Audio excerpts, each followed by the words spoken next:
The room fell silent the instant Senator John Kennedy leaned forward, resting both hands on the polished mahogany desk. It wasn't the kind of silence that happened naturally, it was the kind that descended, heavy and electric, right before something unforgettable was about to be said. And Jasmine Crockett felt it. She hadn't expected that. Jasmine Crockett entered the hearing that morning with a spark of determination blazing inside her. For weeks, she had pored over notes, read witness transcripts, and prepared her lines. She knew the cameras would be rolling. She knew millions would be watching. And she was ready, at least she believed she was. Across the room, Senator Kennedy shuffled his papers in that slow, almost lazy way that somehow commanded more attention than a shout. He didn't look like someone gearing up for a fight. He looked like someone who'd already won it. But Jasmine had a point to make, one she believed mattered. She took a breath and launched into her argument. Her words rang sharp, confident, layered with frustration at what she saw as an entrenched system resistant to change.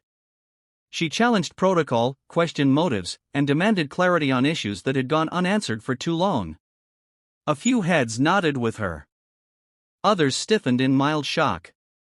Kennedy didn't interrupt. He let her speak. He let her keep speaking.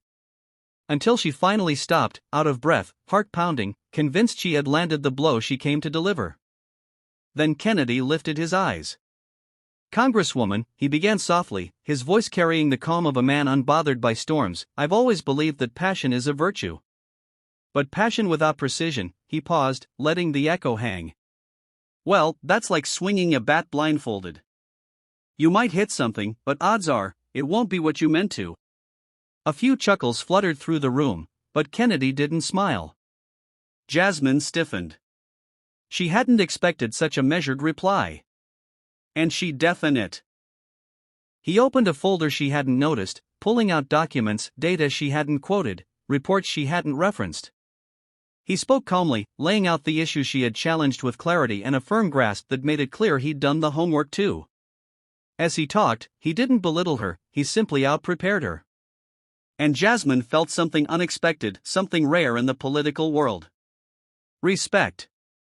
She hadn't expected him to answer her fire with knowledge. With grounding. With a level of mastery she hadn't fully anticipated. And the clapback? It wasn't meant to embarrass. It was meant to elevate. When the hearing recessed, Jasmine lingered near the doorway, uncertain whether to leave or stay. Kennedy gathered his papers, humming lightly as he prepared to leave. He noticed her before she spoke. "Senator," she began, voice softer than before, I didn't expect that." Kennedy smiled, not smugly, but warmly. "Most folks don't expect a fence to be sturdy until they lean on it."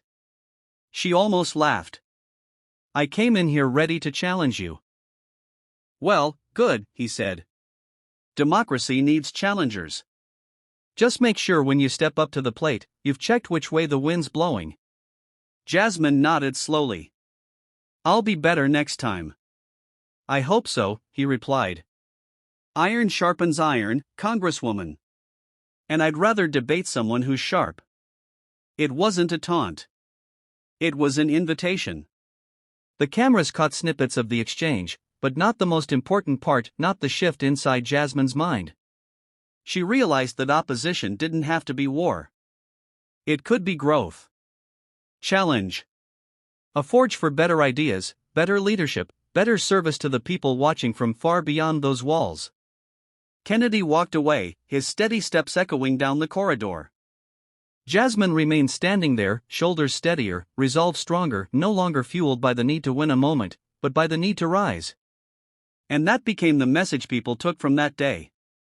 Strength doesn't come from overpowering someone else. It comes from being willing to learn, evolve, and show up better tomorrow than you were today. Jasmine tried to challenge John Kennedy. And even though she wasn't ready for the clapback, she walked away ready for something far more important.